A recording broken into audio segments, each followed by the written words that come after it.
Welcome back. Well, as always, a resource to help us land that perfect job. Reba Carroll, Director of Career Services at Spencerian College.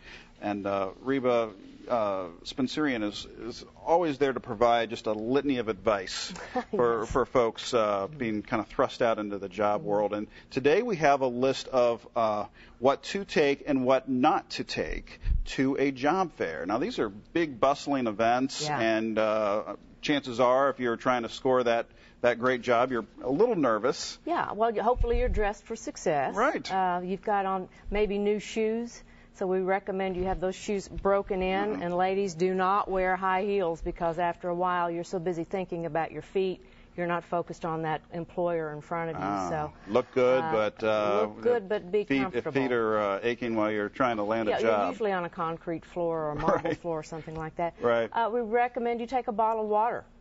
You can easily get dehydrated, and just keep that water going sometimes because you may not be able to eat.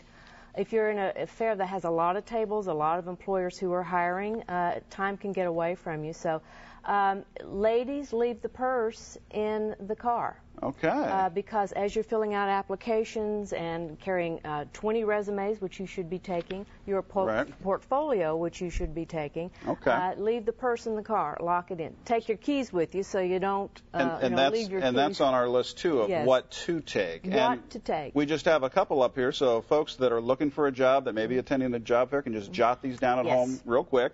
20 copies of your resume. You don't want to run out of those in the middle of the job fair. No.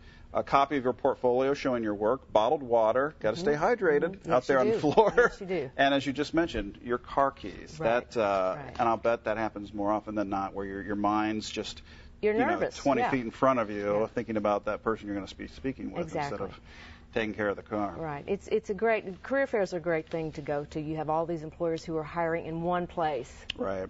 So it's quite a time saver.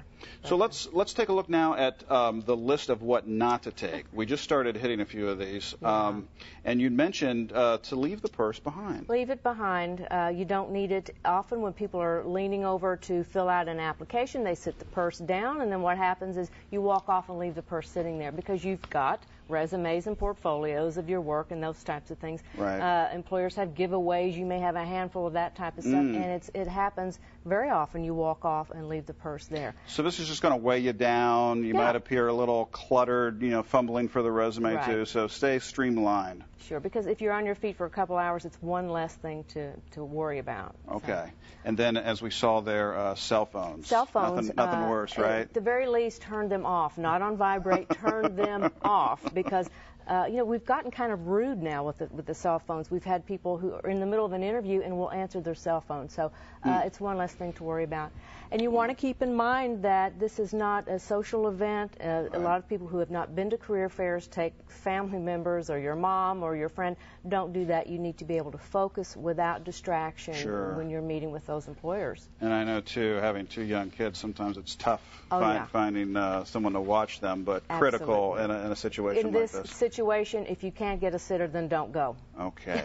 Reba Carroll and Spencerian, always here to lend us a hand. Appreciate that very much. My pleasure.